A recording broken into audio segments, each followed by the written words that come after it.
Est-ce que vous voulez une maison comme celle-ci? Mais vous avez seulement le budget pour celle-là. Ainsi, nous sommes ici pour vous trouver votre maison parfaite au prix parfait. Bienvenue à InfoCoco. Cette semaine, nous allons mettre l'emphase sur les fondamentaux à retrouver ou à demander lorsque vous voulez acheter une nouvelle maison. Premièrement, voulez-vous acheter ou louer une maison? Cette question est cruciale. Pour ceux qui ne savent pas la différence entre les deux, écoutez bien si vous voulez garder votre argent. Par exemple, avez-vous une stabilité financière promettant ou occupez-vous un emploi stable? Et dans les 5 prochaines années, voyez-vous étant une famille, un père, une mère, avec des enfants, ou voyez-vous être mangé par le chat? Ce sont tous des questions très pertinentes. Maintenant, nous allons comparer les différences entre acheter et louer une maison. Maintenant pour la location. Premièrement, vous payez moins d'avance. Bien que nombreux propriétaires demandent le loyer du premier et du dernier mois, ainsi qu'un dépôt de garantie, ce montant est toujours inférieur à celui que vous auriez probablement payé pour un acompte. Vous ne pourrez peut-être pas mettre à jour ou personnaliser votre espace de vie, cependant, les réparations, si vous en avez besoin, coûtent généralement moins cher. Votre propriétaire est probablement responsable de la réparation de choses comme des robinets qui fuient. Votre loyer pourrait augmenter à l'avenir. La relocalisation peut être plus facile si vous pensez que vous pouvez déménager des villes ou changer d'emploi dans un avenir proche. Vous avez moins de responsabilités lorsque vous quittez une location. Au contraire, si vous prévoyez rester plus de 5 ans dans votre location, cela ne serait pas nécessairement un bon investissement parce qu'éventuellement, vous allez perdre de l'argent. Si tous ces éléments vous concernent, la location serait peut-être intéressante pour vous. Maintenant, pour l'achat. Avant d'acheter, vous devez vous demander quelques questions essentielles. Combien de dettes de carte de crédit avez-vous? Non, vous n'avez pas besoin de me le dire. Vous pouvez mentir à moi et aux autres, tout ce que vous voulez, mais vous ne pouvez pas mentir à la banque.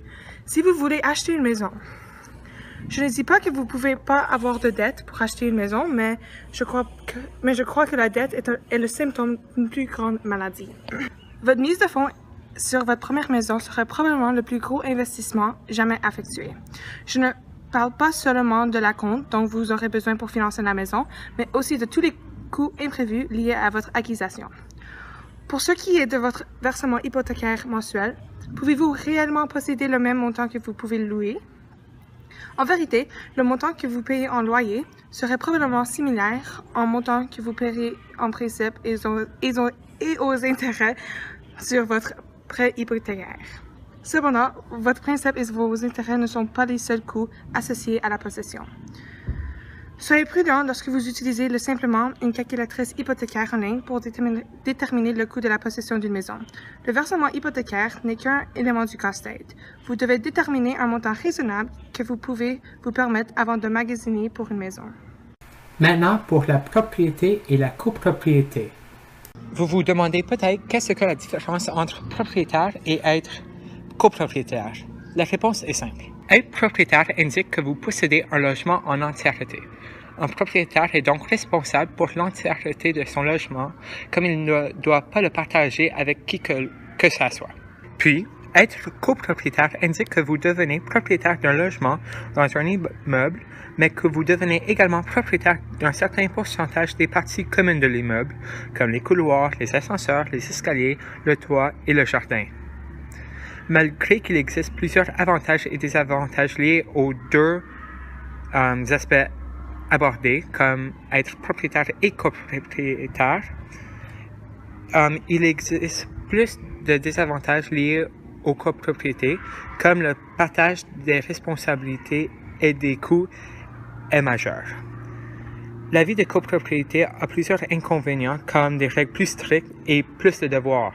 Maintenant, vous vous demandez peut-être quelles sont les démarches à suivre pour pouvoir s'acheter une maison. Démarche 1. Commencez vos recherches tôt. Rien n'est plus pire de ne pas savoir quel type de maison vous voulez quand vous commencez votre chasse immobilière. Alors, faites des recherches. Au plus tôt possible, consultez des sites web, des journaux, des magazines contenant des listes de biens immobiliers. Prenez en note les maisons qui vous intéressent et voyez combien de temps elles coûtent sur le marché. Prenez en considération également toute modification des prix demandés. Cela vous donnera une idée de tendance du logement dans les domaines spécifiques. Démarche 2. déterminer votre budget. Avant de commencer, il faut que vous vérifiez votre éligibilité.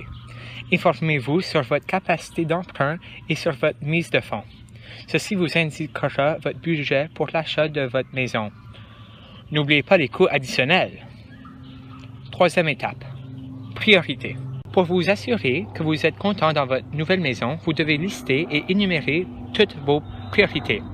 Par exemple, quelle est la proximité de votre maison comparativement à votre travail, à l'école de vos enfants?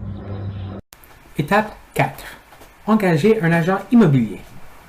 Un agent immobilier vous est utile comme ce dernier est spécialisé dans le domaine immobilier et il vous guidera dans les dernières étapes liées à l'achat de votre nouvelle maison. Lorsqu'on achète une maison, on entend le mot hypothèque revenir très souvent. Mais qu'est-ce que cela veut réellement dire? Une hypothèque est un mot que les prêteurs utilisent pour décrire une pile formidable de documents légaux que vous devez signer pour obtenir l'argent dont vous avez besoin pour acheter une maison. La plupart des prêts hypothécaires nécessitent un versement initial et vous obtenez généralement de meilleures conditions avec davantage d'argent. Vous devrez peut-être également payer des frais. Maintenant que vous vous êtes informé sur l'achat immobilier, n'oubliez pas de suivre les étapes qu'on vous a présentées. Parce qu'on ne sait jamais, serait-ce votre nouvelle maison? À la semaine prochaine, quand on vous parlera des avantages et des inconvénients du mariage. Bye! Info Coco.